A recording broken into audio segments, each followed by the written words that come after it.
de agosto en la Escuela Nacional de Artes Cinematográficas. Bueno, pues este es nuestro segundo día y hoy arrancamos con una mesa bastante poderosa. No están muy concentrados viendo todo lo que van a presentar porque vamos a tener unos 25 minutos para aterrorizar a nuestros públicos presentes y virtuales. Bueno, pues a mí me gustaría presentarles, vamos a tener una dinámica el día de hoy un poquito distinta a la que acostumbramos comúnmente en los coloquios. Me gustaría presentarles, tenemos aquí presentes el día de hoy al doctor Abraham González Montaño, maestro, perdón, todavía respetamos, cuando estamos de maestros respetamos los grados. Que bueno, es maestro en Ciencias Políticas y Filosofía de la UNAM, Filosofía y Crítica de la Cultura por la Universidad Intercontinental, perdón, y tiene una especialidad en Políticas para la Igualdad en América Latina y el Caribe por Flaxo. Su artículo más reciente se titula El dispositivo digital en la era del capitalismo algorítmico, el caso de ChatGPT, publicado en la revista Sintaxis. Es profesor de la UNIDEP, servidor público de la Gaceta Parlamentaria de la Cámara de Diputados del Congreso de la Unión, integrante del proyecto Debilitamiento o Consolidación de las Democracias en América Latina en la Facultad de Filosofía y Letras de la UNAM, y es miembro activo de la Asociación Filosófica de México. Nuestro segundo invitado el día de hoy, oponente en esta mesa, es uno de los profesores que ha llevado y ha impulsado y ha trabajado muchísimo por la existencia de un trabajo colegiado en investigación y creación en la Escuela Nacional de Artes Cinematográficas, el maestro José Navarro Noriega, al que queremos mucho. Es artista interdisciplinario, músico, percusionista, improvisador y compositor. Es licenciado concertista en percusiones por la Escuela Vida y Movimiento del Conjunto Cultural Olin Yolitsi, maestro en composición por la Facultad de Música de la UNAM, becario en composición por el Sistema Nacional de Creadores de Arte 23-25, es docente por más de 20 años de música aplicada de danza en el IMBA y desde hace más de 25 años es profesor de música y cinematografía en lo que era el antes CUEC, ahora ENAC.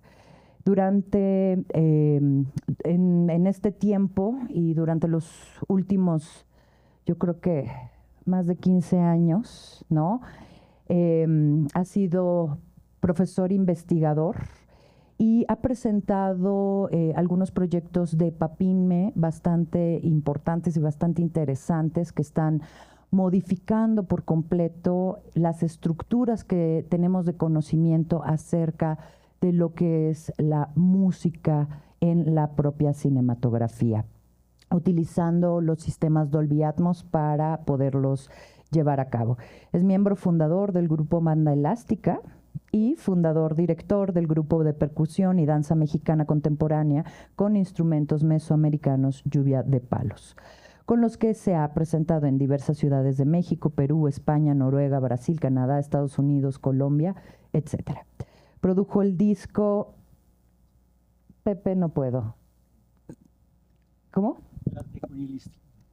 Tlaltecuinilistli. ¿Ven? Y dirigió el montaje de la obra Xochicuicatl, Xochicuicatl,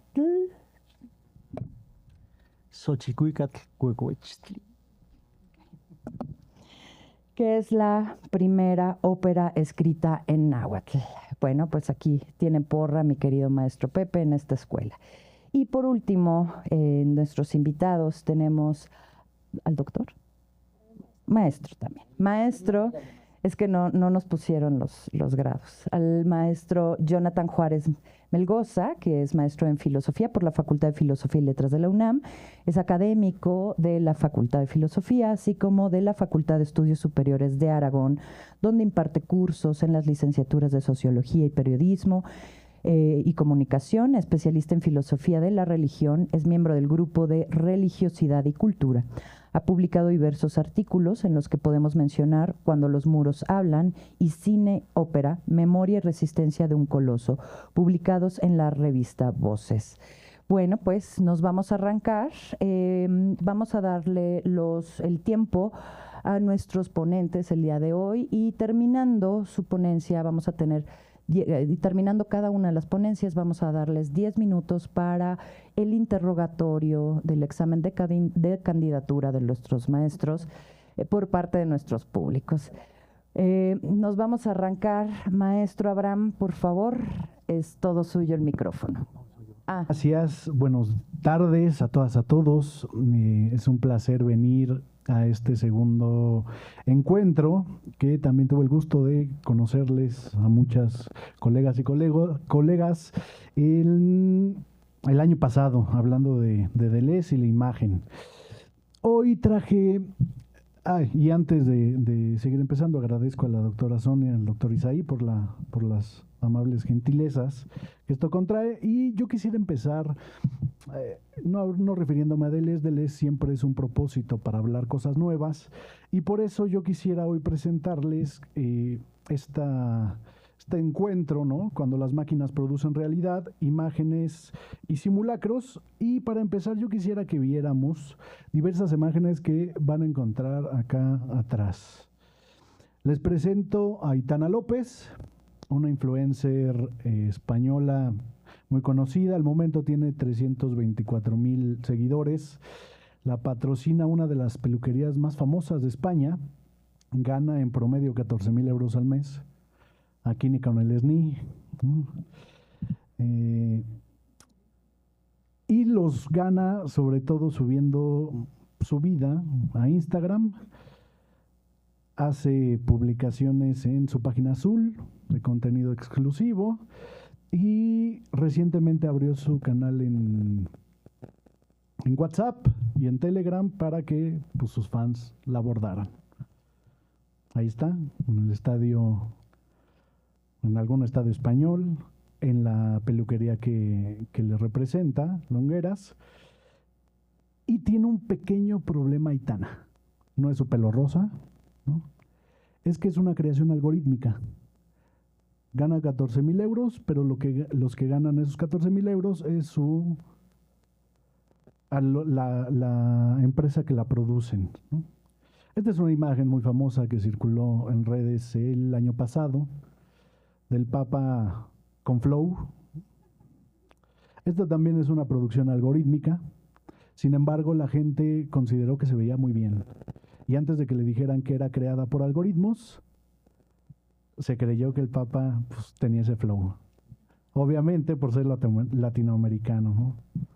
Esta es otra de las imágenes icónicas que el año pasado dieron la vuelta al mundo. En pleno juicio de Donald Trump por lo que había pasado en la Casa Blanca, dejando en 2020, pues bueno, se publica esta imagen en donde es capturado.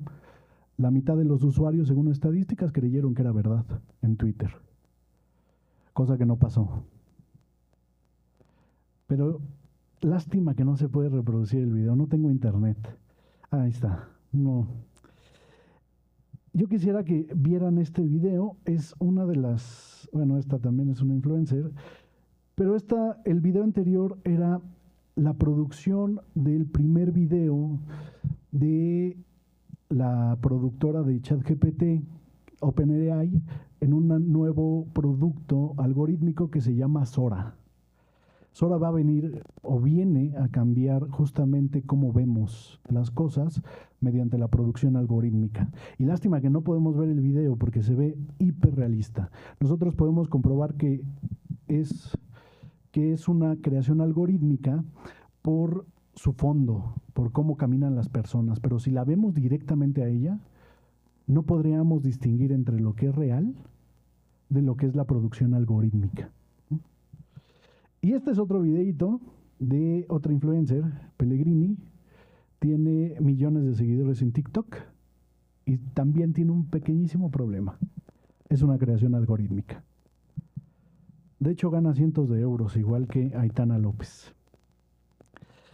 Pues bueno, en esta época en donde hay y vivimos inusitadamente la muerte del arte, la muerte del sujeto y de muchas otras cosas, yo también quisiera traer a la mesa que vivimos la muerte de las imágenes. En el siglo pasado, la imagen, conforme a su estructura interna, dada como la pensaban los situacionistas, tenía siempre un referente material que representar para hacerlo espectacular. Es decir, la imagen se conectaba con el exterior constitutivo de un horizonte material para después volverlo espectacular y así producir la sociedad del espectáculo tal como Debord la menciona.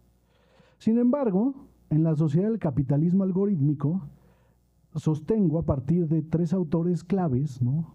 Flusser, Debray y Baudrillard, que no hay realidad a representar para volverla espectacular.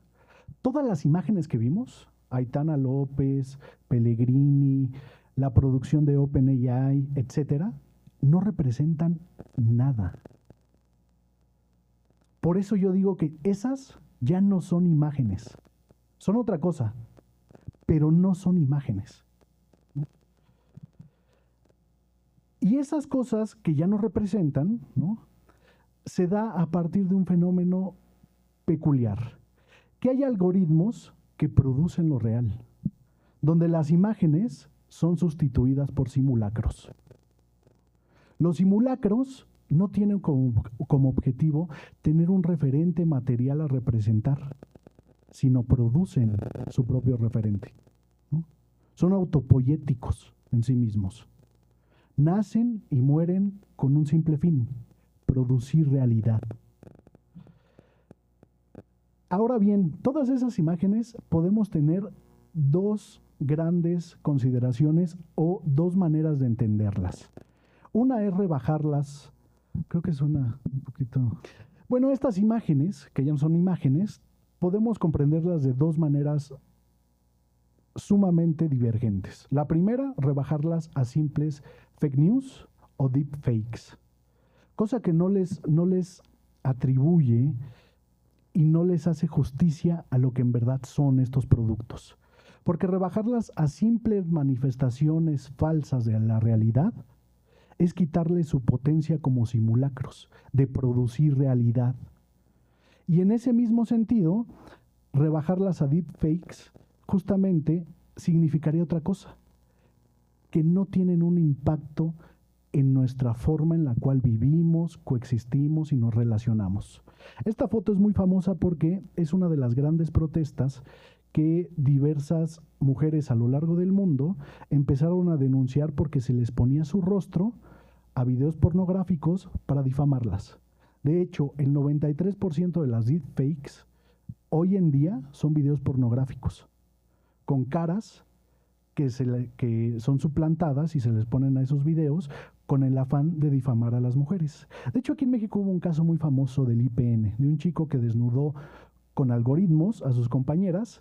Sus compañeritas fueron a denunciarlo y no procedió el caso, porque el juez justamente decía, pues es que no son ustedes. Y las chicas decían, pues es que está produciendo algo eso. Ese simulacro produce algo en nosotros y difama nuestra imagen conforme a esa producción, seamos o no seamos. El simulacro tiene esa ambigüedad, dice Baudrillard. Es cuando no es y no es cuando es. Por eso, los simulacros que nos sugestionan para votar por un determinado candidato, comprar cualquier cosa en Amazon y hasta para tomarnos una foto creyéndonos únicos y diferentes en nuestro perfil orgulloso de los 50 likes, justamente hacen que las creaciones algorítmicas suplanten lo real por lo hiperreal, decía Baudrillard, ¿no? Y en ese mismo sentido, la realidad es una construcción algorítmica. El siglo pasado, Berger y Luhmann tenían un texto muy famoso que los sociólogos lo siguen repitiendo, con una premisa sustancial. Ellos decían que la realidad era un constructo social. Hoy en día, ya no le debemos hacer tanto caso a Berger y Luhmann, porque tendríamos que decir que la realidad ya no es un constructo social, es una construcción algorítmica que pasa por su conexión con los usuarios, que ya no son sujetos, por cierto, son usuarios. Y al quitarle su cualidad de sujetos, tienen múltiples máscaras que han desvanecido el rostro, si es que alguna vez tuvieron uno. Los perfiles en Facebook justamente, o en cualquier red social, justamente son eso, una manifestación hiperreal y simulada de constructos algorítmicos que hacen el juego con nosotros, y nosotros creemos todavía que las que hacemos el juego somos nosotros a ellos, y no, nunca va a pasar eso. De antemano no se puede cambiar eso. La estructura y la plataforma está diseñada para cambiar y estructurar su entorno de forma simulada. Y por último, porque yo no quisiera alargarme, quisiera que dialogáramos este tipo de cosas, porque los coloquios sirven para dialogar, tendría que decir, a partir de Brodilag, ¿no?, que justamente los simulacros tienen la peculiaridad de que en la época algorítmica ya ni siquiera nos cuestionamos si es real o no es real, ya no importa eso. Lo que importa es saber que los algoritmos tienen una práctica que sugestiona, induce, produce prácticas, genera deseo y es epidérmica, como decía Guattari. Los algoritmos hacen que el capital sea epidérmico, que lo tengamos en la piel, que lo sintamos, lo vivamos, que creemos que con 50 likes vamos a ser felices, o por ser sugestionados por Amazon para comprar la bici deseada, lo hagamos pensando que es nuestro criterio, nuestro gusto. O aún más aterrador, creyendo que ChatGPT simplemente es una máquina comunicacional y no un producto y dispositivo sugestivo que transmite visiones hegemónicas para que nosotros sin más las reproduzcamos, ¿no? Y hasta aquí yo lo dejaría, doctora. Quisiera platicar con los colegas y la audiencia. Gracias. Bueno, entonces vamos a darle un inicio. Pues bueno, un poco para no mezclar, porque estos son temas, al ratito la siguiente mesa vas a ver los producidos, vas a ver los algoritmos producidos. Justamente el tema que yo desarrollo y que es bastante apasionante, creo, ¿no? Porque enfrentamos todos los días cuando vemos todas estas inteligencias artificiales salir en los feeds de Instagram, ¿no?, en los reels, etcétera. Hoy estamos aquí en una escuela de cine y el cuestionamiento que yo hago es el mismo que hace Virilio. ¿Dónde está el accidente? Y bueno, lo vamos a ver más adelante, no va a ser mi ponencia, es la tuya, pero ante todo esto, y tenemos aquí un público bastante interesante porque son distintas generaciones que convergen en todo esto. A mí me gustaría echarle la pelota a este público porque es la forma en la que se vive. Hay una gran diferencia también generacional en la forma en la que consumimos. Estamos los de 40 y más, dejémoslo así, o 30 y más, que 40 y más, ¿verdad, compañero? Que muchas veces enfrentamos estas AIs, ¿no? Estos influencers, y pensamos que son realidad, y claro, pues a monetizar, ¿no? Give me the money, baby, ¿no? Y bueno, pues están jóvenes, muy jóvenes generaciones que también hoy lo están cuestionando, que hoy no quieren ser parte de esta captura de la propia imagen de la inteligencia artificial.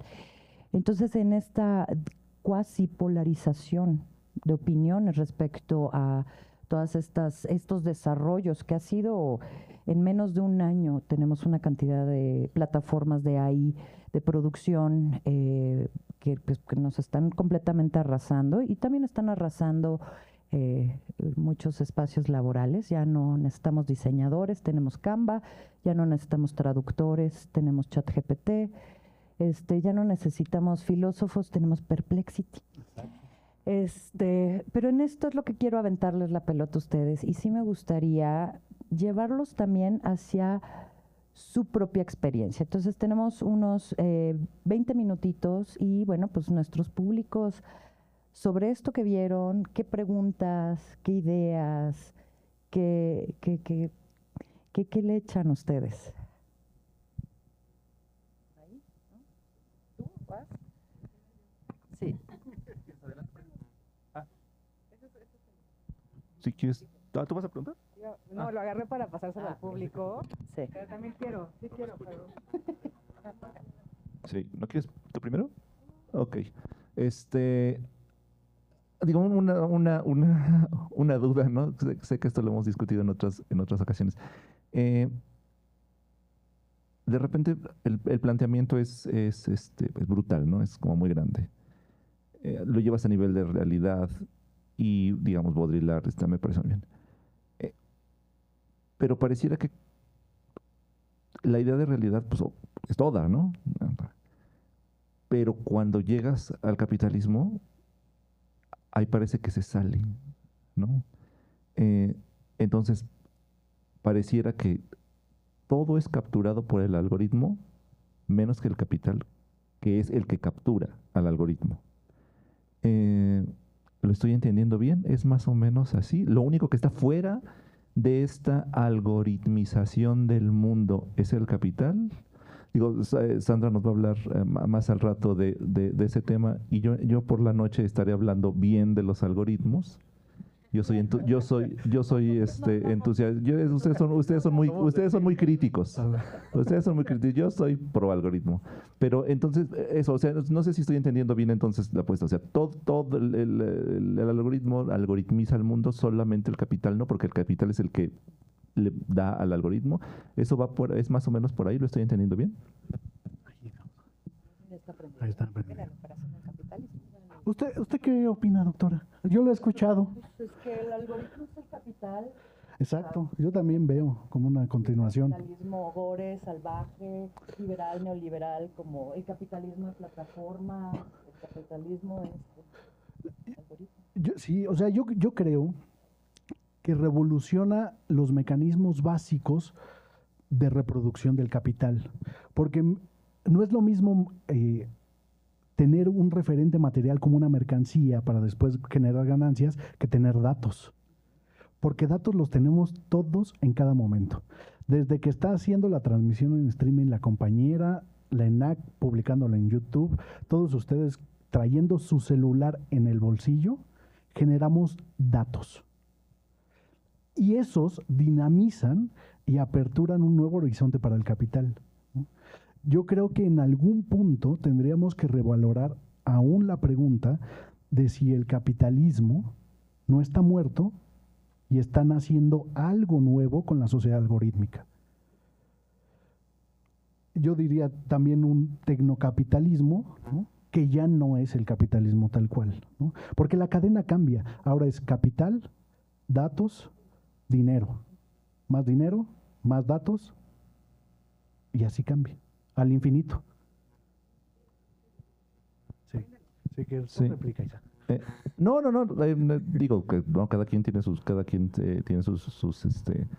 puntos de vista. Como les digo, por la noche yo quizá trataré de hacer otro ejercicio, pero sí me llama la atención eso, ¿no? Sobre todo porque cuando mueves el eje de la mercancía, ahí se te mueve todo. Entonces, la doctora Sonia Rangel hace poco me regaló el libro de Mark Fisher sobre postcapitalismo. Uh-huh. Digo, tú conoces la obra de Peter Drucker. Uh-huh. Entonces, Peter Drucker, que es el zen del empresariado corporativo multinacional, o sea, el villano de entre los villanos, habla de postcapitalismo. Y Mark Fisher, que nos cae bien porque es súper buena onda y si viviera aquí estaría, también. Entonces parece que ya es otra cosa, Sí. que se mueve un poco el eje, ¿no? Pero bueno, doctora. Sí. Bueno, yo voy a hacer 2 apuntes para la discusión y le doy la palabra ya que está Ana, ¿no? Gracias. Son 2 cosas muy, muy puntuales. O sea, la primera es que, o sea, como hablas de las imágenes, ¿no? Que la muerte de las imágenes.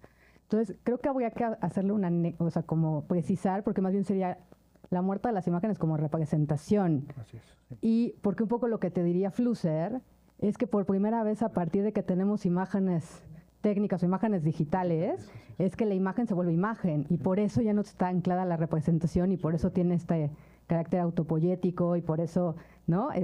Produce. Sí. O tendría que producir otras formas, justamente del mundo, pero el punto también es que todo esto que vimos sigue reproduciendo la forma anterior, o sea, realmente no ha liberado esta potencia que, por ejemplo, Flusser vería, ¿no? Y por otro lado, en esto del algoritmo, ¿no será más bien que el algoritmo lo que muestra es una fase posterior del capitalismo, del modo de operación del capitalismo, que Debord no vio, o sea, lo que sigue lo espectacular, y que tiene que ver justamente con un concepto que a mí me gusta mucho retomar ahora, porque ya no estamos hablando de mercancía, ni de economía, sino como diría Peter Sendy, estamos hablando de economía. Y entonces ahí hay un desplazamiento que quizás es interesante, pero para mí justo más bien el algoritmo lo que haría es mostrar este modo de operación de esta última forma del capitalismo económico, ¿no? O sea, bueno, no sé qué pienso, le voy a dar la palabra a Ana mientras me contestas. Sí, digo, sonaba más espectacular decir la muerte de las imágenes, ¿no? Pero sí, son la muerte de las imágenes analógicas, pongámosle así, ¿no?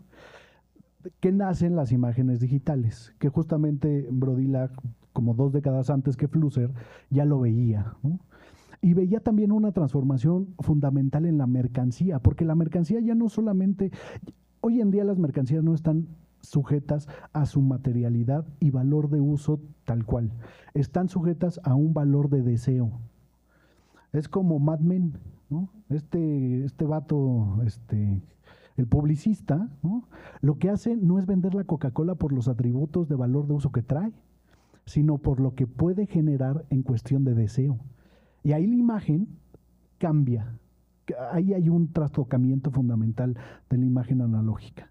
Por eso los publicistas revolucionaron el fin del siglo XX en cuestión de las imágenes. Y son la precuela de cómo los algoritmos hoy en día la hiperrevolucionan, ¿no? Amazon empezó vendiendo libros. Hoy en día vende todo. Encontramos todo con Amazon. Y vende todo menos las mercancías. Y eso es lo que no hemos terminado de comprender, ¿no? Que yo comparto totalmente contigo. O sea, hay otro tipo que fue el secretario de Finanzas en Grecia en plena crisis de deuda en el 2015, que acaba de sacar su libro, se llama tecnofeudalismo, porque él ve que hay una regresión no conforme al capital, sino dice que hoy vivimos en tecnofeudos. Es decir, burbujas sintéticas que solamente hacen reproducir nuestro criterio, nuestros deseos, gustos, etcétera. Por eso vivimos en un mundo hiperpolarizado y que creemos que el mundo es así, ¿no? A partir de nuestra formación por todos los algoritmos que hay, los de Google, Facebook, Instagram, etcétera, que solamente nos presentan nuestros deseos, ¿no? Y yo podría comentar eso, sí, pero yo sigo en lo mismo, ¿no? Sonaba más espectacular ponerle la muerte de las imágenes, ¿no? Era para vender. Todo se la matan.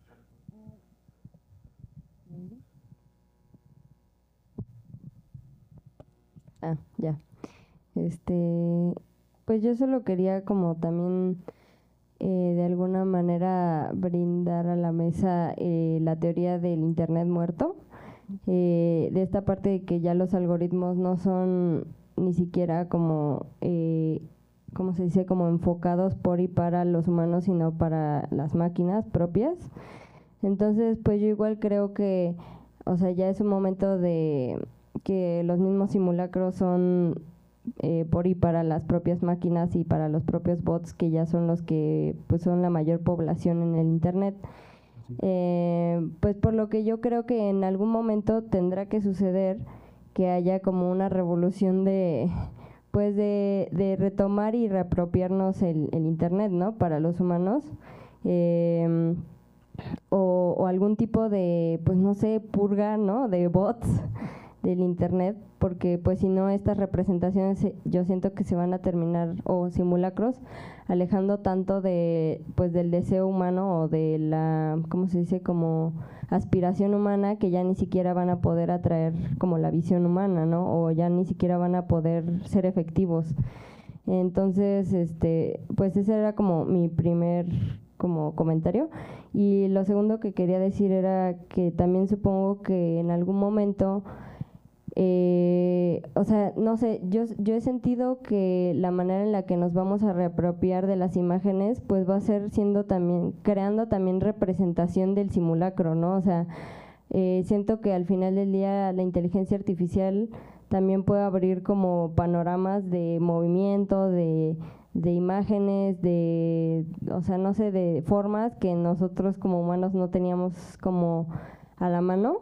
Entonces creo que lo que ahora sigue, o bueno, espero que siga como en el arte, sea descomponer estos códigos que la inteligencia artificial está creando y nosotros como reapropiarnos de ellos para generar como nuevas imágenes con ese nuevo, como, ¿cómo decirlo? Como glosario de formas y o sea, de simulacros que nos está dando, ¿no?, la inteligencia artificial.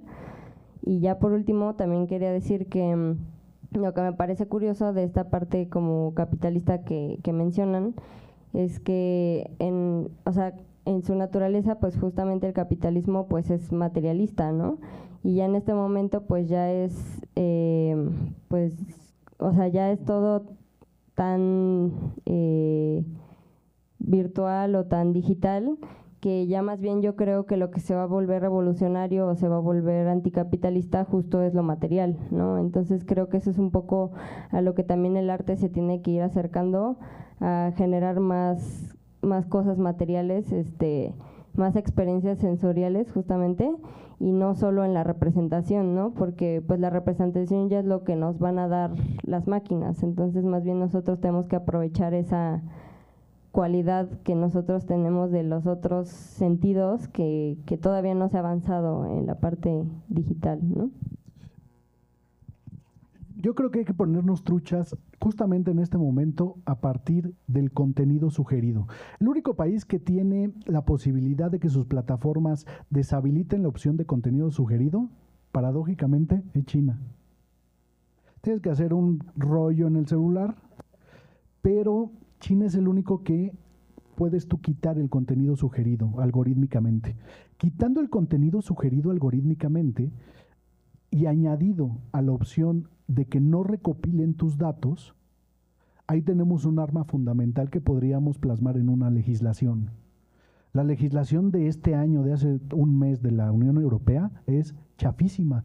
Son seres viejitos que no le saben a los algoritmos, que no conocen que el contenido sugerido, ahí está la maña, está la brujería, diría yo, ¿no? Hacen una brujería con el contenido sugerido, porque ahí nos enganchan, ¿no? Vi una serie muy buena de la crisis de opioides en Estados Unidos, no me acuerdo, está en Disney.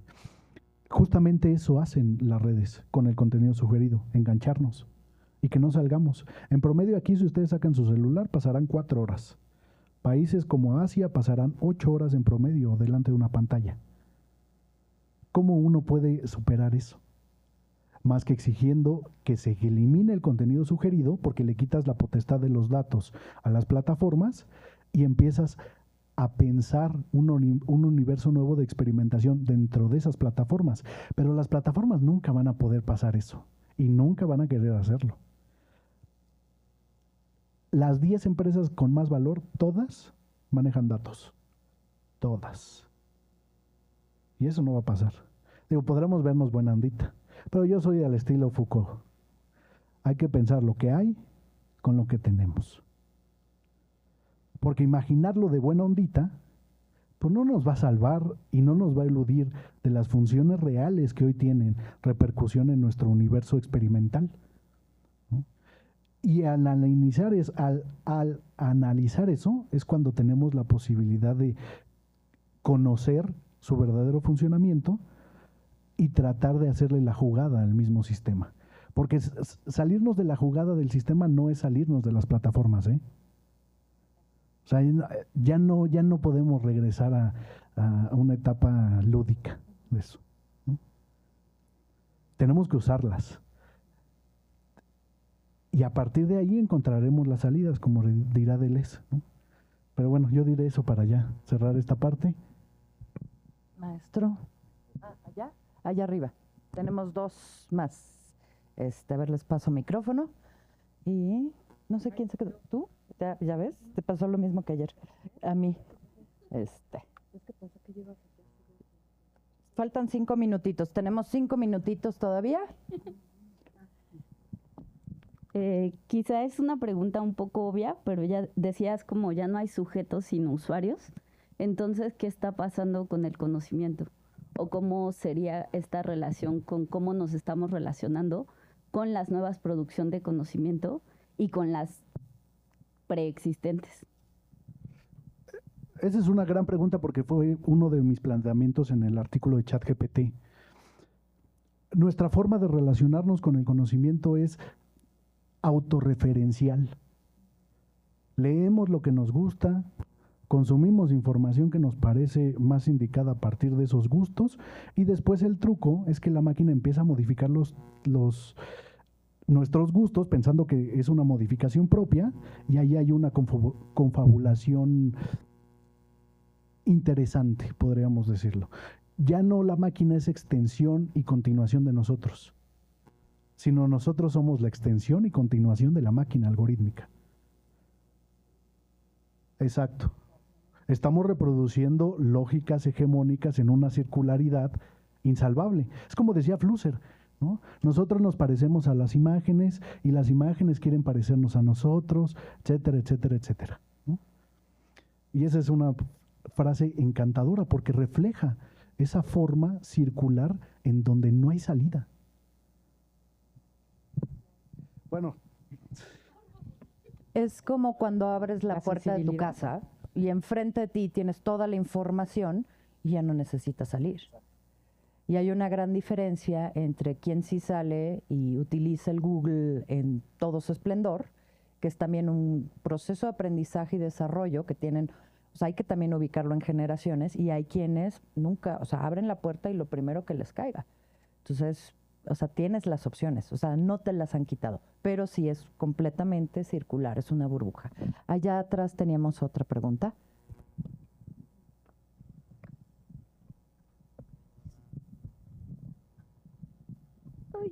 Bueno, sí, justamente, o sea, hablando de que esto es circular, entonces, o sea, lo digo desde mi perspectiva como generación Z, que justamente se nos ha, o sea, siempre toda la vida me han dicho como, no, pues naces con el chip integrado, pero entonces sí es circular, entonces realmente no hay escapatoria, y porque seguimos como todavía promoviendo como justamente lo que dijo usted de que ya no se necesitan diseñadores porque ya tenemos Canva. O sea, realmente sí estamos sustituyendo como a todo el personal humano por todas estas máquinas, y cómo realmente podríamos distinguir la realidad que estamos viviendo en este preciso momento de lo que ya es la hiperrealidad. O sea, ya ni siquiera somos capaces de distinguir lo sublime, que era como justo reconocer que algo no es humano, aunque lo parezca. Entonces, ¿cuál es la escapatoria? Yo no creo que las máquinas, o sea, sí van a sustituir fuentes de empleo, pero el objetivo de las máquinas no es sustituirnos tal cual. Escribí apenas un articulito que apenas va a salir, yo creo que en este mes, espero que salga antes de la elección de Donald Trump, porque hablo de él y de Cambridge Analytica, y ahí sostengo que las máquinas no nos quieren sustituir tal cual, sino quieren soñar por nosotros, ¿no? O sea, el objetivo primordial de las máquinas algorítmicas es que soñemos como las máquinas algorítmicas. Y por eso, y recordando a Flusser, no me voy a ir sin leer ese parrafito que es sumamente brillante y que justamente refleja eso. Dice, deseamos y hacemos lo que las imágenes desean y hacen. Y las imágenes desean y hacen lo que nosotros deseamos y hacemos. En efecto, podemos vivenciar desde ya y en todas partes el circuito cerrado. Las imágenes muestran lavarropas que desean que los deseamos, y nosotros los deseamos y deseamos también que las imágenes los muestren.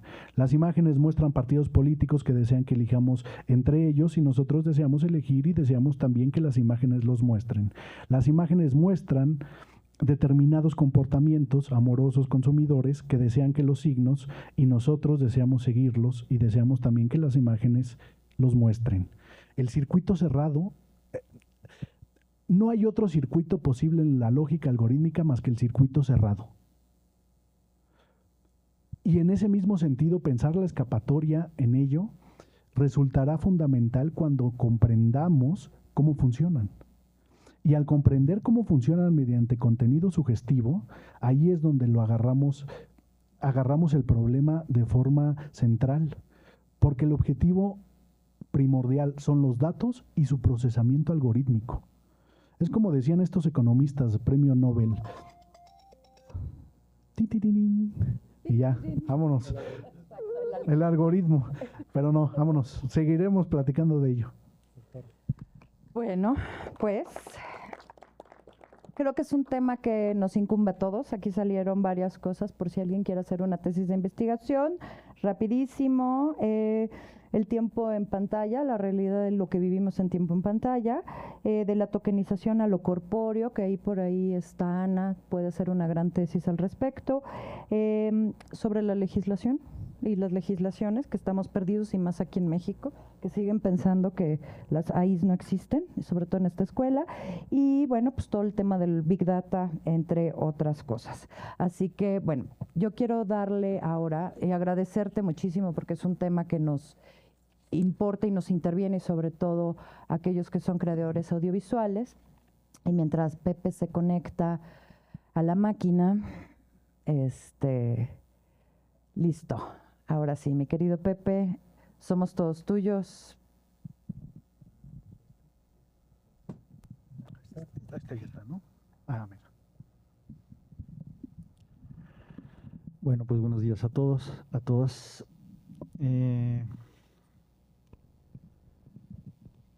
Pues bueno, yo voy a mostrar una cosa bastante diferente de lo que mostró el compañero.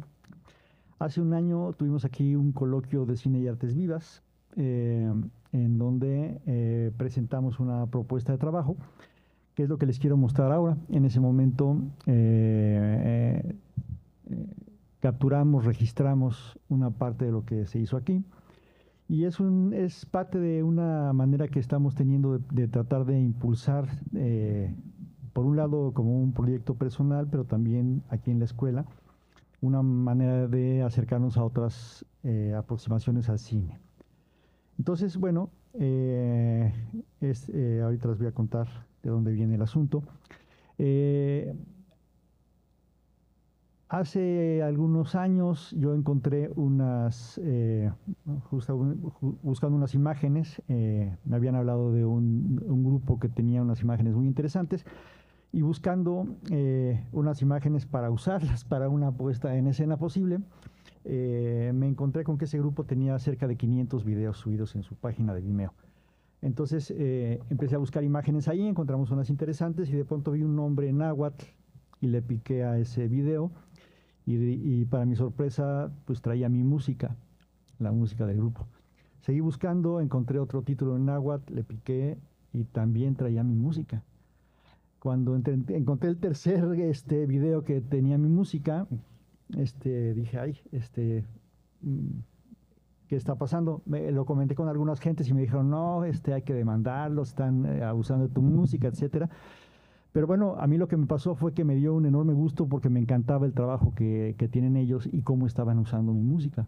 Entonces me pareció fantástico y lo que hice fue tomar los videos y subirlos a mi propia página, a la página del grupo. O sea, yo también pirateé el video. Entonces pues ya estábamos en condiciones de igualdad, ¿no? Ante eso, pues pensé que sería interesante pues conocernos y establecer algún tipo de comunicación. Pero bueno, los tiempos y las ocupaciones hicieron que no sucediera, hasta que en un FICUNAM hace 2 años vi que ellos iban a presentar algo, porque pues, además era un grupo, un colectivo, Los Ingrávidos, pues, quienes eran, pues no se sabía muy bien, en fin, o sea, digo, la gente cercana lo sabemos. Entonces, bueno, traté de irlos, fui a ver una propuesta que hicieron, porque además en todas sus piezas nunca vienen créditos de ningún tipo. Entonces vine aquí al FICUNAM y a ver lo que habían traído ellos. Estaban todavía no era competencia, estaban en umbrales. Y bueno, lo que más me sorprendió fue que al final de la película pues sí salían los créditos de todos y de la música y de todo, y fue porque obviamente eso fue un proyecto financiado por el propio FICUNAM. Entonces era imprescindible que pusieran los créditos. Se supone que iban a estar en una mesa, pero no llegaron. Entonces, bueno, pues ya me quedé otra vez con las ganas de buscarlos y de hablar con ellos, pero al poco tiempo me llegó ya un correo que nos proponían una colaboración. Entonces, en esta colaboración resultó algo interesante porque lo que nos decían, nos hicieron una propuesta, me dijeron, para una exposición en Nueva York, donde nos proponen una pieza que tenga varios tipos de salida. Entonces, para esa pieza con varios tipos de salida, pues queremos que nos hagan la propuesta musical. La pieza era algo así como que ellos, bueno, me pidieron la pieza musical y me mandaron un texto. Primero me dijeron, nosotros lo que estamos trabajando, pues es esta idea, ¿no? De un laboratorio de experimentación pictolumínico audio táctil. Es lo que ellos trabajaban como propuesta, que postula la comunidad radical entre, por un lado, la forma ritual de experimentación proyectiva del cine y, por otro, la muerte como figura ritual de ancestralidad en movimiento. Considerando el diario y arcaico parpadeo que entrelaza vida y muerte, de cuya importancia la cosmogonía mesoamericana extrae su matriz generativa, que tiene en la materialidad del cráneo, el hueso, la piedra y la calavera su más radical afirmación de la vida, buscamos recuperar el pulso rítmico, percutivo y ritual de la aparente masividad inerte de la materia desde la que florece el exuberante canto de la vida. Ese fue el texto que nos enviaron ellos para empezar a trabajar. Entonces, lo primero es que, bueno, después de haber visto parte de la obra de ellos, era realmente interesante justamente la comunión de ideas y de intereses y de temas, ¿no? El tema de la muerte en la cosmovisión mesoamericana es absolutamente central. Yo tengo no solo los 13 últimos años de que ya he trabajado con un grupo específico de eso, sino desde muchos años antes he trabajado con estos temas. Y entonces resultaba fascinante encontrar una propuesta que fuera tan cercana temáticamente, conceptualmente y desde el modelo de creación. Entonces ellos nos hacen esta propuesta con el concepto del Zompantli. Y con un concepto interesante que era esta idea de buscar inducir el trance, ahora sí ya percu, picto, lumínico, audio táctil, llamado cine chamánico, para acceder a la dimensión impersonal del rostro ancestral de la muerte. Entonces, digamos que lo que decidimos fue empezar a trabajar con los materiales que nos proponía esa primera idea. Lo que hicimos entonces fue trabajar justamente con el material que era piedras, palos, huesos, y ese iba a ser como el material sonoro para hacer el trabajo, ¿no? Ligado a estos principios que tienen que ver con la materia también con la que se trabaja muchos de los instrumentos mesoamericanos, prehispánicos, y la idea de, por supuesto, no utilizar instrumentos musicales de ningún tipo, de preferencia, o lo menos cercano a eso, más bien como objetos, para ligarnos a esta serie de ideas. Entonces lo que empezamos a pensar es en flujos vibratorios, ¿no? Pensamos que tenía que ser una propuesta que fuera a partir de lo sensorial. Trabajamos con flujos vibratorios de sonido, ¿sí? Con la música, diferentes tipos de sonoridades de instrumentos, que ahorita vamos a escuchar una parte de eso. Con la luz, diferentes maneras de trabajar con la luz, porque por un lado la propuesta de ellos es de un movimiento de la imagen muy vertiginoso. El color, porque también el tránsito del blanco y negro al calor es algo que pasa mucho. Y nosotros decidimos introducir el movimiento corporal, con lo cual estaríamos generando diferentes tipos de capas donde hay tempos, ¿sí? Tiempos, ritmos, movimientos, velocidades. Entonces, a partir de esas ideas que sucedieran desde el cuerpo, desde la imagen, desde el color, desde el sonido, desde la música, es que pensamos que tenía que ser la experiencia la que estábamos tratando de generar. digamos que una buena parte de las ideas con las que trabajamos vienen de la lengua y de las imágenes del náhuatl, en donde tenemos una idea muy interesante, que es esta idea de Ixtogua, que es una idea que es hacer, pero es hacer y decir al mismo tiempo, es hacer y actuar con el cuerpo, ¿sí? La idea del cuerpo en Mesoamérica es extremadamente importante. Todo surge del cuerpo, el pensamiento. Y esta idea justamente de Ixtogua, que es hacer, pero con acción, o que es decir, pero es decir con todo, no es decir de palabra, nos lleva también esto viene desde estar rastreando de dónde viene la palabra danza, ¿sí? Que es mixtotía. Entonces mixtotía viene de eso, viene de decir y de hacer, pero con el cuerpo, de hacer con todo el cuerpo. Y nos lleva a uno de los verbos que son más interesantes, uno de los muchos verbos muy interesantes de la lengua náhuatl, que es mati, que nos relaciona con sentir y pensar de una manera simultánea. Entonces, digamos que la propuesta de ellos era, ellos hicieron 13 videos diferentes, ¿sí? 13 imágenes diferentes para la música que hicimos nosotros. Hicieron una serie de instalaciones donde pasaban 3 y 3 de las imágenes mientras sonaba la música en una sala. Entonces la experiencia era entrar y vivir como ese tipo de experiencia.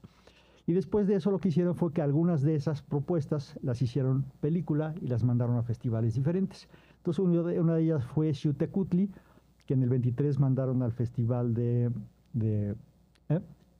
Oberhausen, que es el festival más viejo de cortos de Europa, y pues ganó 2 premios en Oberhausen, y después se mandó a otros lugares, bueno, se mandó al FICUNAM y también ganó umbrales del FICUNAM. Entonces, esa era una de las diferentes propuestas visuales con las que se trabajaba. Nosotros decidimos empezar a trabajar con diferentes de ellas y entonces en algunas presentaciones utilizábamos ya fuera una, otra o varias simultáneas. Pero bueno, cuando vino la posibilidad de hacer la pieza, surgió la increíble idea de hacer en la escuela un coloquio de cine y artes vivas. Pensamos que era el momento preciso para poner en práctica esta propuesta, porque las piezas ya habían pasado por diferentes festivales, habían tenido su vida, pero había una parte muy importante que nosotros queríamos introducir en toda esta idea, en una de las muchas salidas que ha tenido, y era la idea del cuerpo. La idea de la presencia, la idea de un cine en donde esté presente el cuerpo en el lugar y que no se pueda ver más que en ese lugar, artes vivas. Entonces, a partir de eso empezamos a trabajar con la danza para incluirla en esa una más de las opciones posibles de salida que tiene esta pieza compleja, amplia, que es el Tzompantli. Entonces, bueno, lo que hicimos fue, para empezar, definir la pieza musical en 3 secciones, en donde, ya que estamos trabajando con el Tzompantli, la primera sección es como una manera de sentir, de pensar diferentes maneras de morir, 13 maneras de morir. Después sería el desprendimiento de las entidades anímicas, que son pues todas esas partes que tenía el cuerpo. Es una idea desarrollada por el maravilloso maestro Alfredo López Austin, que murió hace algunos años, y que desarrolló esta idea de las entidades anímicas, que son tipos de energías de diferentes tipos que salen en el momento de la muerte, desde el tonali, el teyolía, el ijiotl, que salen de diferentes partes del cuerpo y que tienen sus diferentes viajes en ese momento. Entonces, el desprendimiento de las entidades anímicas sería una segunda etapa, donde el cuerpo se está desprendiendo de eso. Y la tercera etapa sería ya propiamente el viaje al Mictlán, que es una idea de que al morir, dependiendo, pero en algunos tipos de muerte, se hace un viaje en donde se recorren 9 diferentes pruebas, 9 diferentes lugares, en donde van pasando cosas diferentes. Y eso sería la tercera parte de la pieza. Que son estos: los 9 niveles del Mictlán, que son la tierra, el pasadero del agua, donde se juntan los cerros, el cerro de obsidiana, donde sopla el viento de obsidiana, o sea, con filos de obsidiana, donde tremolan las banderas, donde es muy flechada la gente, donde se comen los corazones de la gente y el lugar sin orificio para el humo. Esas son las 9 pruebas, los 9 niveles del Mictlán que hay que ir llevando. Entonces la pieza se dividió en 3 partes y antes de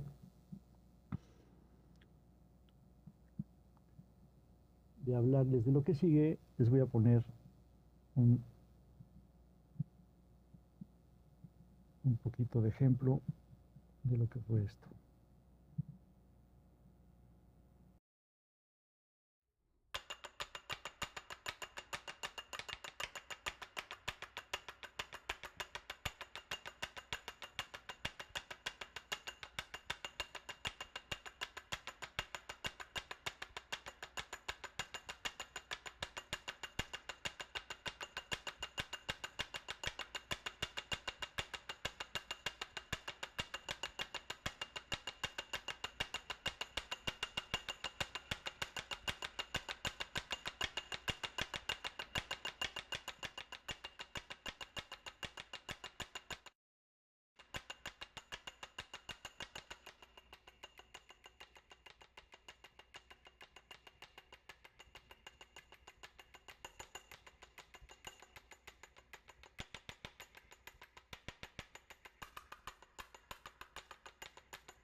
Bueno, esta es la primera parte, que es las 13 maneras de morir y el inicio de lo que sería el paso al desprendimiento de las entidades anímicas.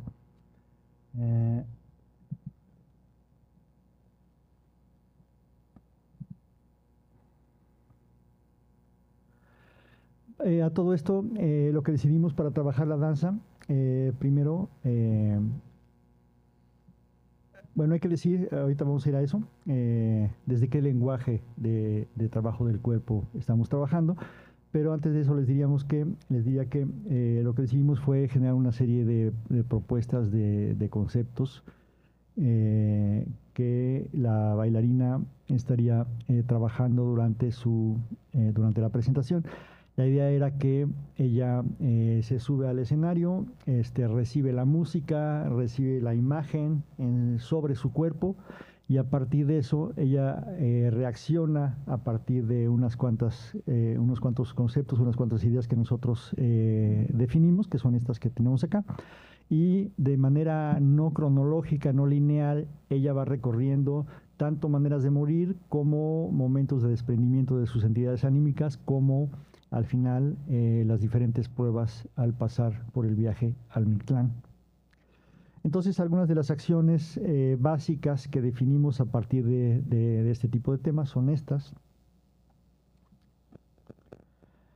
que pues son básicamente imágenes para desarrollar temas internos desde el cuerpo. Ahora, ¿qué tipo de danza es esto? ¿Qué tipo de trabajo corporal estamos haciendo nosotros?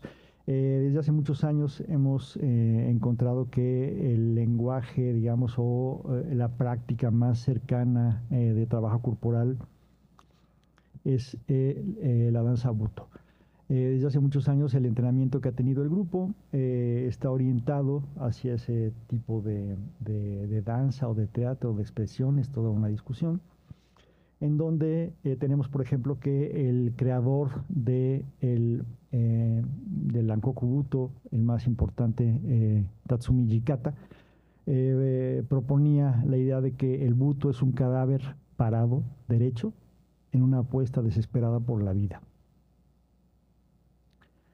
Y también decía otra cosa muy interesante, que es una discusión en la danza, por ejemplo, que decía que él rechazaba la idea de que el origen de la danza esté en el ritmo.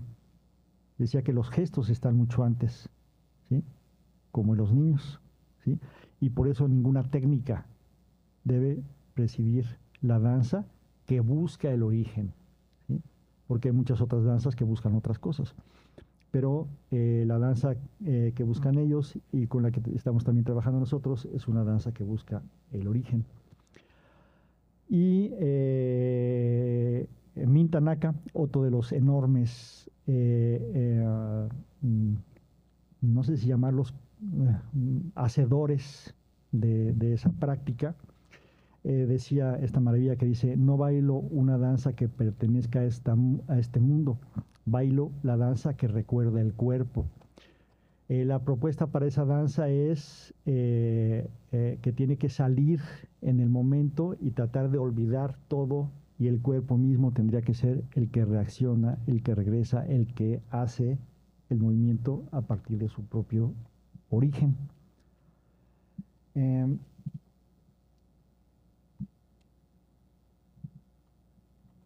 Y en ese sentido me gustaría mostrarles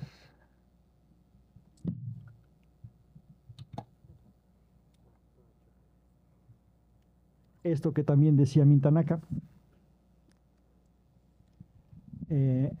Decía, hay dos danzas, así como hay dos reinos. La primera danza precede al nacimiento, donde cae. La segunda danza reproduce, juega, imita, transpone, recalcula, traduce como puede en el aire la natación perdida en el líquido amniótico. La dilatación perdida en la bolsa perdida antes de la indigencia natal. Cuando despliego el sistema de artes europeos, me he vuelto incapaz de distinguir danza, mimo, música, máscara, tragedia. Me he vuelto incapaz de sustraerlos de la danza chamánica, incapaz de delimitarlos, de oponerlos unos a otros, de articularlos entre sí. En adelante, tengo que renunciar al sistema de las artes que forjó nuestra tradición. Creo que esto habla por sí mismo, justamente nos lleva a esta idea de pensar las cosas completamente desde otro lugar. Y es desde esta aproximación que nosotros nos estamos acercando a incluir el cuerpo en esta experiencia y en tratar de hacer un cine que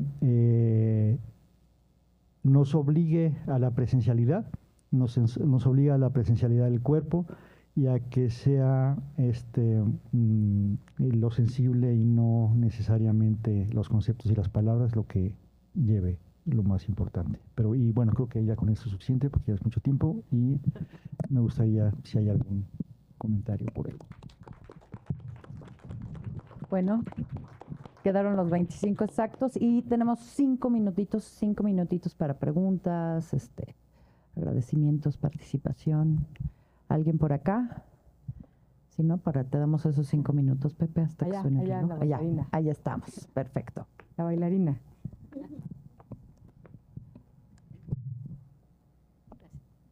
Pues primero gracias y después justo esa es como una de las respuestas, ¿no? Como traer al cuerpo como es interesante, por ejemplo, pensar qué pasa en el algoritmo con el espacio sin el cuerpo, ¿no?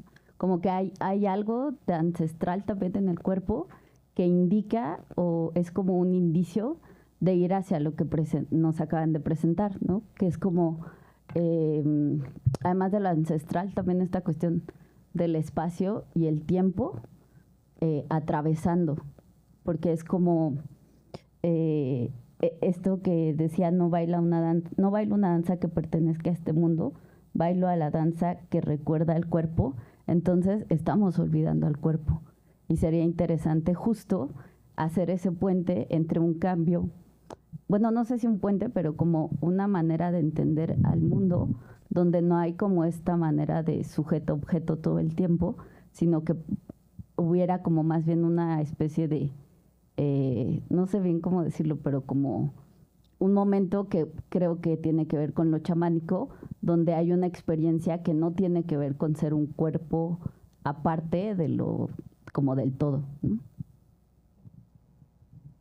Sí, la idea justamente, el cuerpo pues está muy alejado, por ejemplo, en la música, así increíblemente.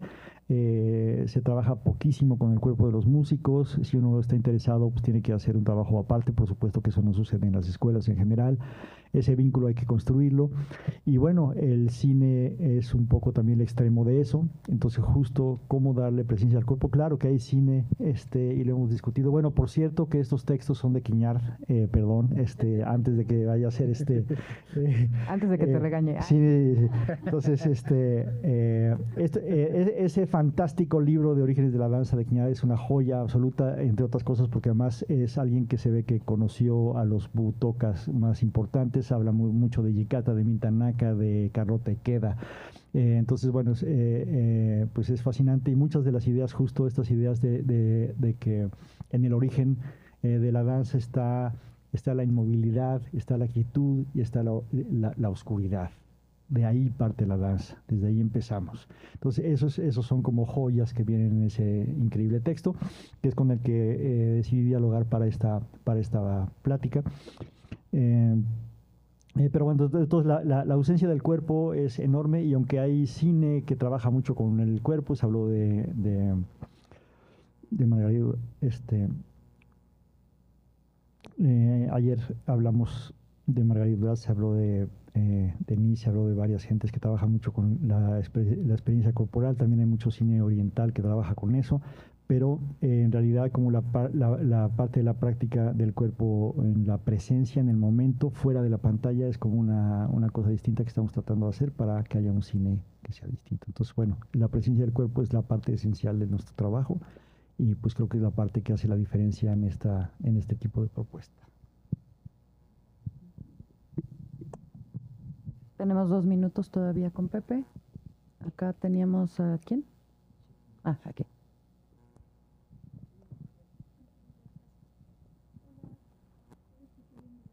No te escuchas, hay que prenderlo.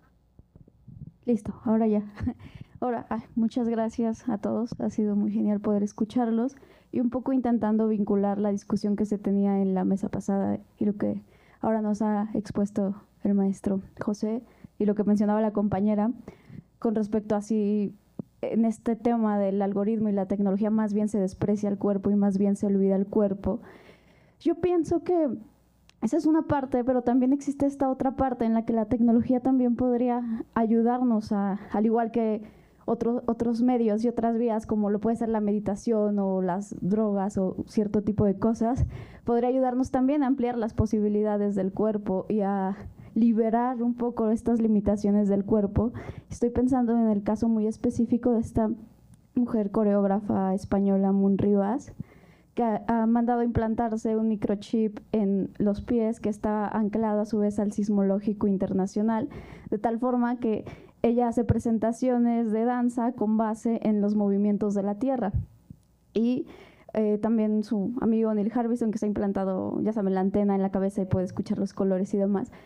Él decía que más bien cuando pensó en implantarse este microchip, no pensó en robots y en el futuro, sino él se inspiró, él dijo una vez, vi insectos, me di cuenta que ellos tenían antenas que les permitían percibir de mejor manera el entorno, entonces me di cuenta que yo también quería tener algo, una extensión del cuerpo que me permitiera percibir de mejor manera el entorno, ¿no? Y lo que Mun Rivas decía con respecto a su danza es que se sentía más cerca, se sentía más lejos de ser humana, pero se sentía más cerca de ser un habitante más de la Tierra, ¿no? Entonces, en ese sentido, yo creo que también se puede tejer este vínculo en el que la tecnología también es una vía para la expansión del cuerpo y no solamente un mecanismo de captura de este o un mecanismo de olvido de este. Y ya, solo era eso. Muchas gracias. Sí, yo diría que en efecto la tecnología no es el enemigo, puede ser el aliado, pero justamente a partir de una conciencia crítica que nos permita cómo trabajar con él sin quedar en la medida de lo posible atrapados a partir de eso. Yo no puedo decir una cosa, pero además en el trabajo que están haciendo con los ingrávidos, pues más bien hay una articulación de todos estos elementos, o sea, la cuestión tecnológica con justamente la cuestión corporal. O sea, el punto más bien es cuando sustituimos una cosa como, ¿no?, por la otra, ¿no? Así es. Bueno, pues muchísimas gracias, maestro Navarro. Y continuamos con el maestro Jonathan Juárez Melgoza. Acá estamos. Iniciamos.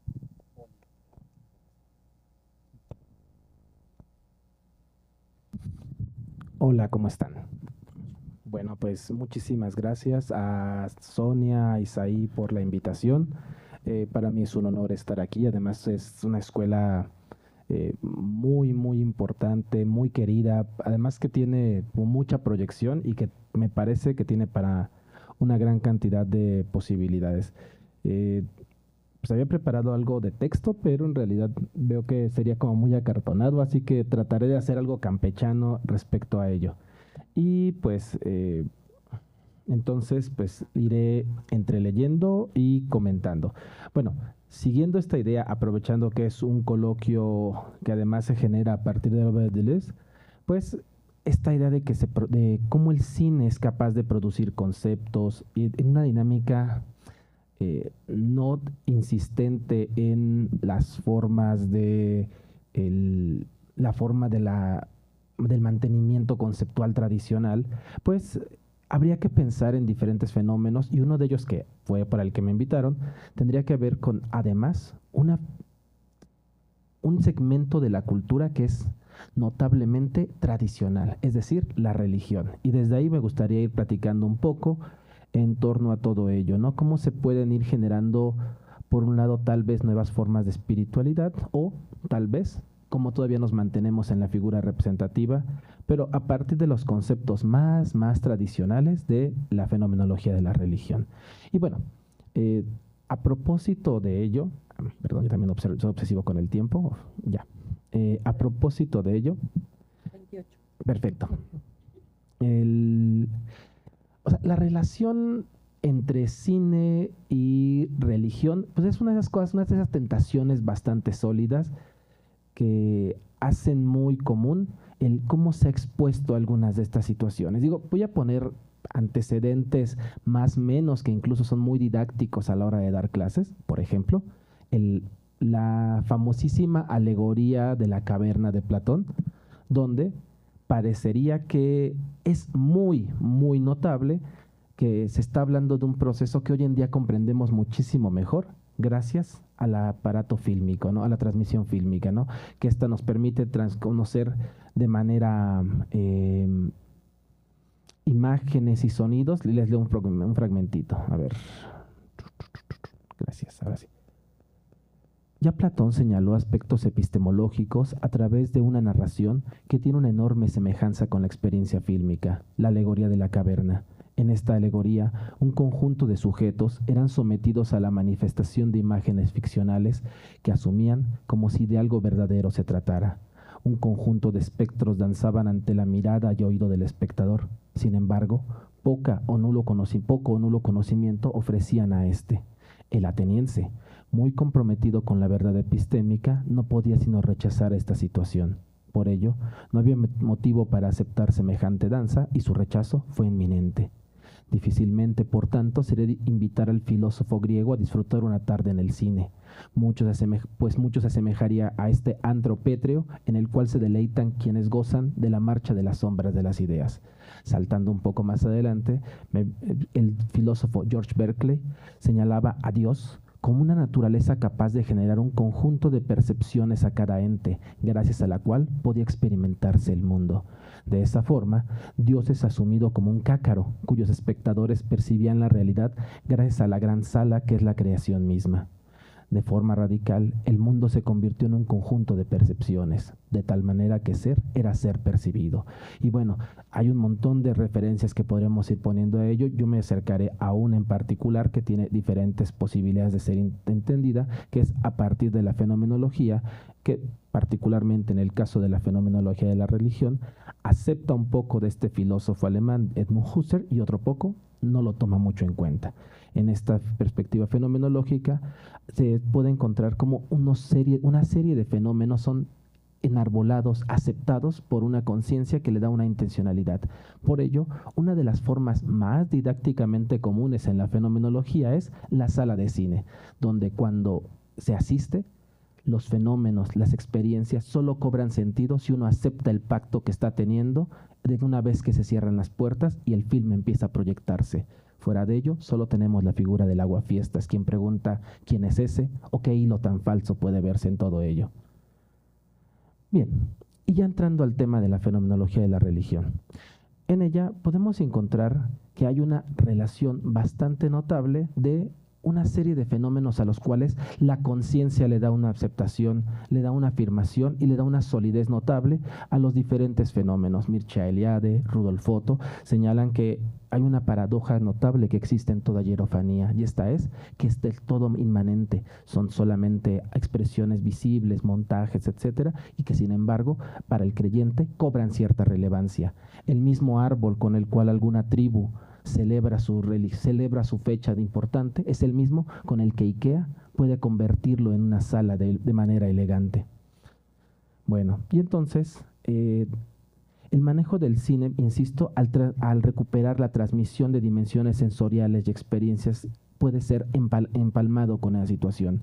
A través de imágenes, sonidos, narrativas, el cine puede evocar estados de afines, éxtasis, revelación o comunión espiritual, que también son centrales en muchas tradiciones religiosas.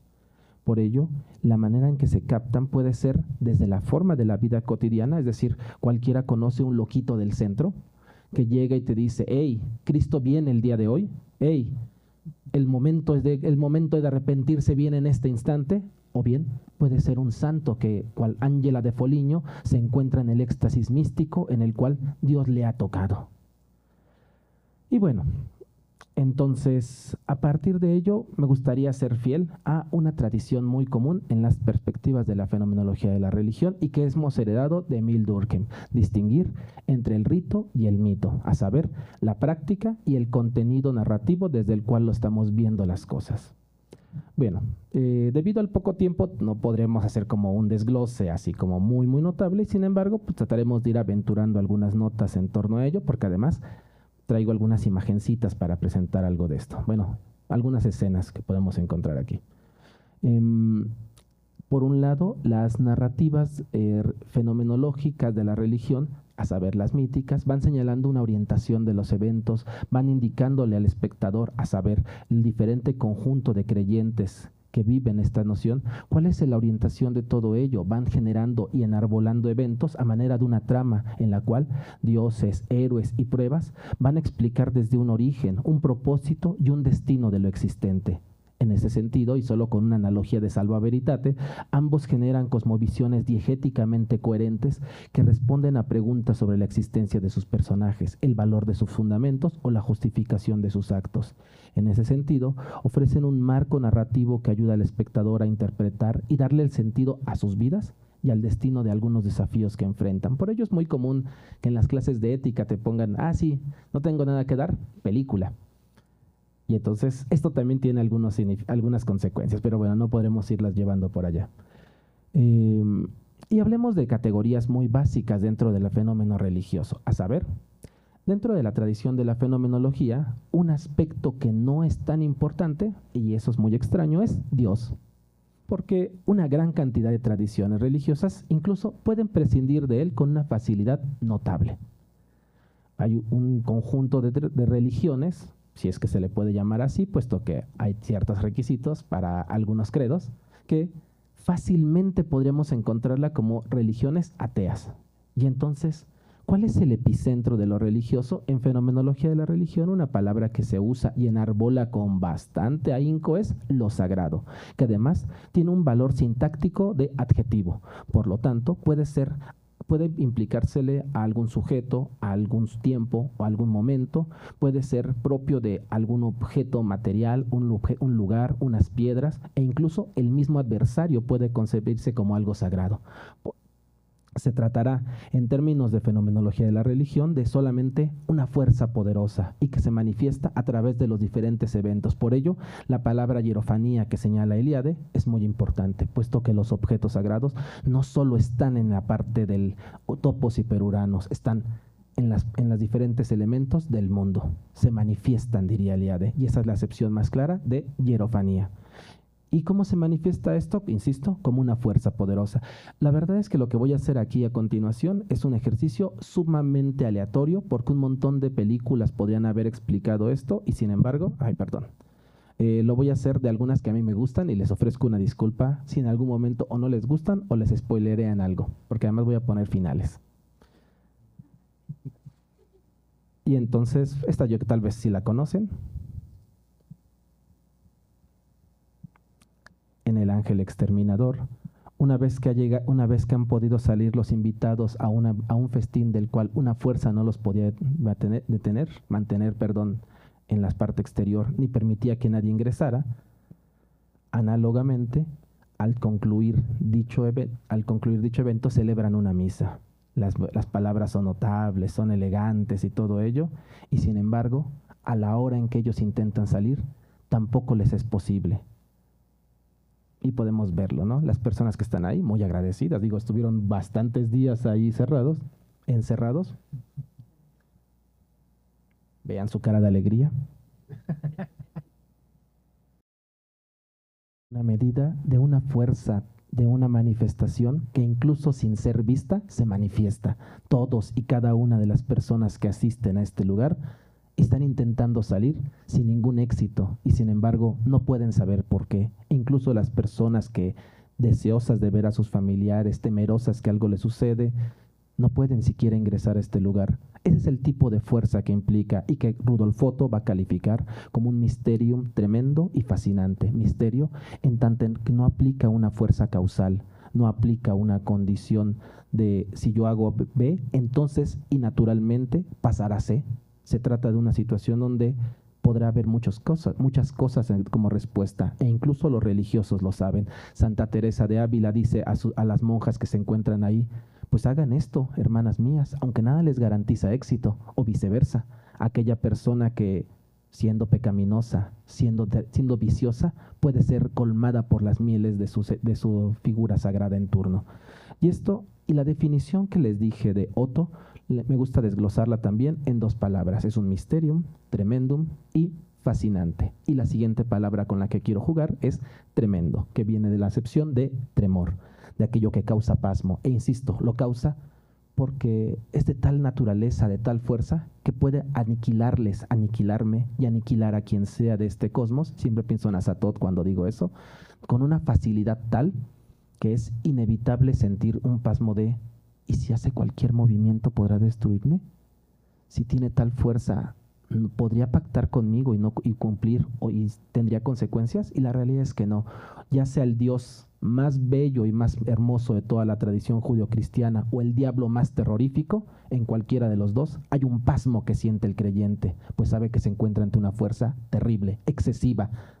Y aquí, para ello, incluso para lograr esto, me gustaría ponerlo a partir de un procedimiento bastante tétrico que aparece en una película de nuevo cine francés de Mártires, y que una mujer siendo asediada para ser una nueva mártir, una nueva persona que tiene una conexión, lo hace en las siguientes condiciones. Que es uno cercano a la santidad, que es uno cercano al desprendimiento de sí tan caro y tan maravilloso que narra Ángela de Foligno, Santa Teresa de Ávila, Miguel de Molinos y quien sea. En ella solo es logrado a partir del terror, de la más espantosa suspensión de todo placer, de ser desollada y de ser golpeada una y otra vez hasta que ella solamente se deja llevar. Y entonces este bellísimo rostro que nos cuenta los santos de las perspectivas más bellas, aquí solo se puede experimentar como un temor, porque esta fuerza no tiene sentido, no puede explicarse de otra manera más que lo quería esa persona, lo quería esa fuerza, solo así se puede lograr. Y bueno, última definición con la que quería jugar hoy es lo fascinante. Y lo fascinante casi siempre podríamos pensarlo, es lo bonito, ¿no? O sea, es que es lo chido, es la parte donde los fieles van a ver a la Virgen de Guadalupe, y sin embargo, en la tremenda fuerza que implica lo sagrado, no necesariamente es así. Lo fascinante también puede ser una fuerza ante la que no podemos resistir. Digo, pensemos en cada una y uno de ustedes enamorada o enamorado, y cuántas tonterías no han realizado por ello, cuántas cosas estúpidas. Ahora piénsenlo, que esta figura de atracción, de placer y de gozo es tal que no pueden resistirse. Y para ello, incluso una familia burguesa, moralista, tan bella, y que incluso Pasolini no esperaría tratar esto, como lo encontramos en Teorema, con una figura tal que parece un ángel y sin embargo causa esta fascinación tal que hace que incluso se cometan las cosas con menos sentido que podemos encontrar. Sin mucha representación podemos intuir el resto. Y bueno, es que lo sagrado a través de su conjunto de hierofanías expresa de manera paradójica, con oximorones y con complicaciones, esa fuerza terrible que se encuentra en todo ello y que el creyente solo puede responder de manera inusual, con vergüenza, con excitación, con temor, con fascinación, con sometimiento, pero que no deja indemne en ningún caso. Y entonces, a partir de ello, podemos ir viendo cómo toda esta narrativa se va construyendo.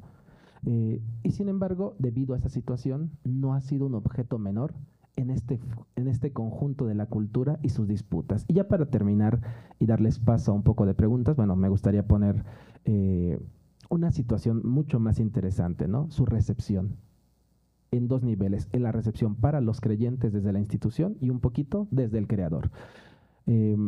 Las disputas entre iconodulia e iconoclasia también se mantienen en la experiencia fílmica e incluso se hacen exponenciales.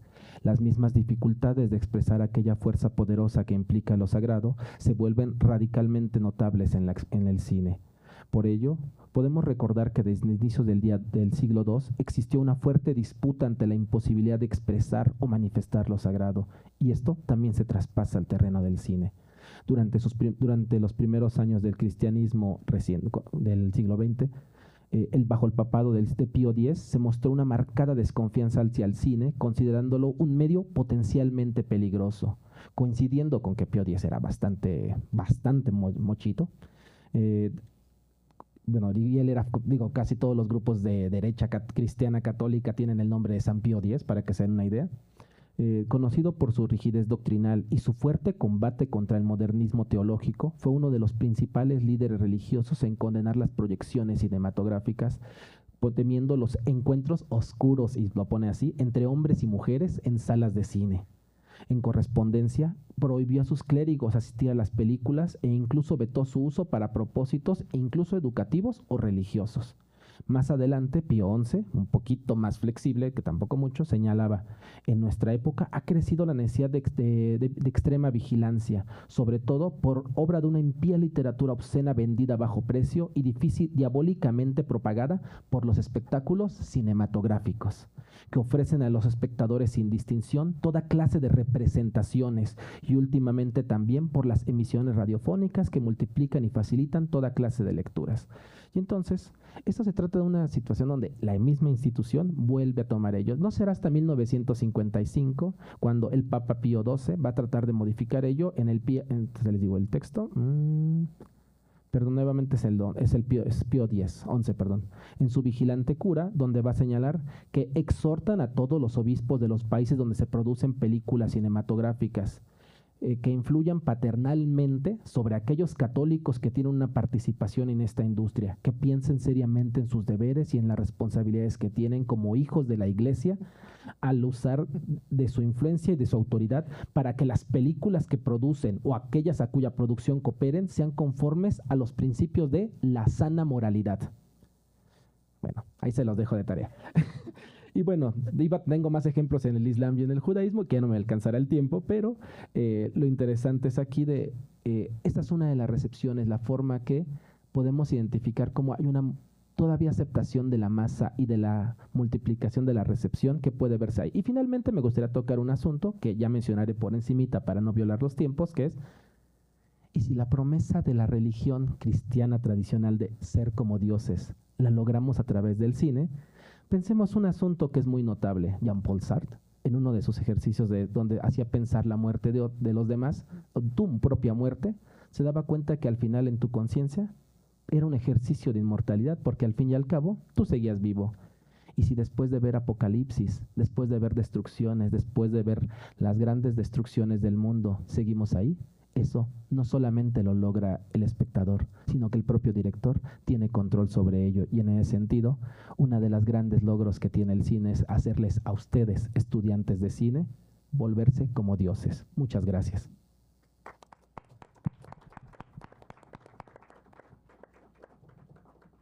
Bueno, ahora sí, también nos quedan 5 minutitos, preguntas, por aquí. ¿Tenemos alguna preguntita, algún comentario, una felicitación? Tenemos por aquí, por acá. Isaí.